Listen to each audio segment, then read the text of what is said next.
వరంగల్ ఖమ్మం నల్గొండ ఉపాధ్యాయ ఎన్నికల బరిలో 19 మంది అభ్యర్థులున్నారు. ఉపాధ్యాయ ఎమ్మెల్సీ ఎన్నికల్లో నామినేషన్ ఉపసంహరణ గడువు ముగియడంతో అభ్యర్థుల సంఖ్యపై క్లారిటీ ఇచ్చారు. మొత్తం 23 మంది నామినేషన్లు దాఖలు చేయగా స్క్రూటినీలో ఒక నామినేషన్ తిరస్కరణకు గురైంది. మరో 3 నామినేషన్లను ఉపసంహరించుకున్నారు. మరింత సమాచారాన్ని మా ప్రతినిధి విజయభాస్కర్ అందిస్తారు. వరంగల్ ఖమ్మం నల్గొండ ఉపాధ్యాయ నియోజకవర్గానికి సంబంధించి నామినేషన్ల ఉపసంహరణ ముగిసింది. ఈ నేపథ్యంలోనే 19 మంది అభ్యర్థులు ఎన్నికల బరిలో గెలిచే వారుగా రిటర్నింగ్ అధికారి గుర్తించారు. ఈ నెల 10వ తేదీ వరకు నామినేషన్లు స్వీకరించారు. 23 మంది అభ్యర్థులు నామినేషన్లు దాఖలు చేయగా 11వ తేదీన జరిగిన స్క్రూటినీలో ఒక అభ్యర్థి సంతకం చేయడంతో అతని నామినేషన్ని తిరస్కరించారు.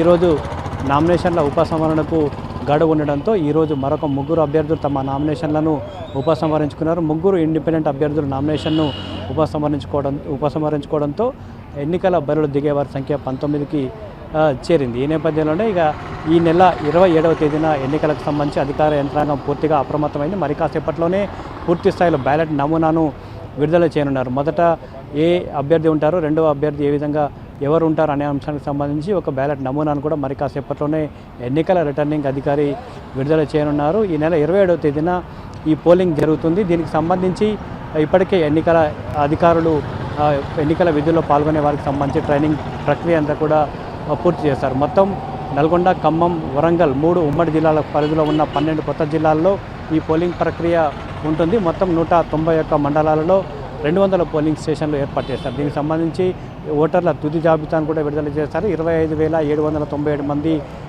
ఓటర్లు ఉన్నట్లుగా కూడా 10వ తేదీన అధికారికంగా మరోసారి తుది ఓటర్ల జాబితాను విడుదల చేసిన నేపథ్యం అయితే ఉంది. ఎన్నికల ప్రక్రియ అంతా సజావుగా సాగే విధంగా ఈ 3 ఏదైతే 12 కొత్త జిల్లాలకు సంబంధించిన ఎన్నికల అధికారులతో ప్రత్యేకంగా సమావేశం నిర్వహిస్తున్న పరిస్థితి ఉంది. మొత్తం ఇదంతా కూడా బ్యాలెట్ పద్ధతిలో ఎన్నిక జరుగుతుంది. ప్రియారిటీ బేస్లో 1, 2, 3 అంటే అభ్యర్థి ఎవరు నచ్చితే వారికి మొదటి ప్రియారిటీ, మరొక అభ్యర్థి నచ్చితే అతను రెండో ప్రియారిటీ ఇస్తూ ఎన్నికల ప్రక్రియ సాగుతుంది. కాబట్టి బ్యాలెట్ పద్ధతిలో ఎన్నిక జరుగుతుంది. కాబట్టి దీనిపైన ప్రత్యేకంగా ఎన్నికల అధికారులు ఎన్నికల విధుల్లో పాల్గొనే వారికి శిక్షణ అందించడంతో పాటు బ్యాలెట్ నమూనాను బట్టి అందుకు తగిన బ్యాలెట్ బాక్సులను కూడా సిద్ధం చేస్తున్న పరిస్థితి ఉంది. ఇప్పటికే ఆయా అభ్యర్థులు తమ ప్రచారంలో మునిగిపోయిన పరిస్థితి ఉంది.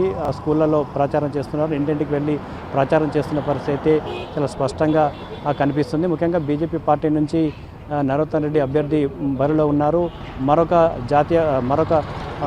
పార్టీ నుంచి కూడా మరొక అభ్యర్థి లింగిడి వెంకటేశ్వర్ అనే ప్రజా పార్టీ నుంచి కూడా అభ్యర్థి బరిలో ఉన్న పరిస్థితి ఉంది. మొత్తంగా 19 మంది అభ్యర్థులు బరిలో ఉన్నారు. వీరి భవితవ్యాన్ని 25,797 మంది అభ్యర్థులు 20 ఓటర్లు తమ భవితవ్యాన్ని తేల్చేందుకైతే సిద్ధమవుతున్నారు. ఎన్నికల ప్రక్రియ అంతా కూడా సజావుగా పూర్తి చేసేందుకు 12 కొత్త జిల్లాల కలెక్టర్లతో ఎన్నికల రిటర్నింగ్ అధికారిగా వ్యవహరిస్తున్న నల్గొండ జిల్లా కలెక్టర్ ఇలా త్రిపాఠికి ఎప్పటికప్పుడు సమన్వయం చేసుకుంటూ ఎన్నికల ప్రక్రియ అంతా కూడా సజావుగా పూర్తి చేసే విధంగా అన్ని ఏర్పాట్లు అయితే చేశారు.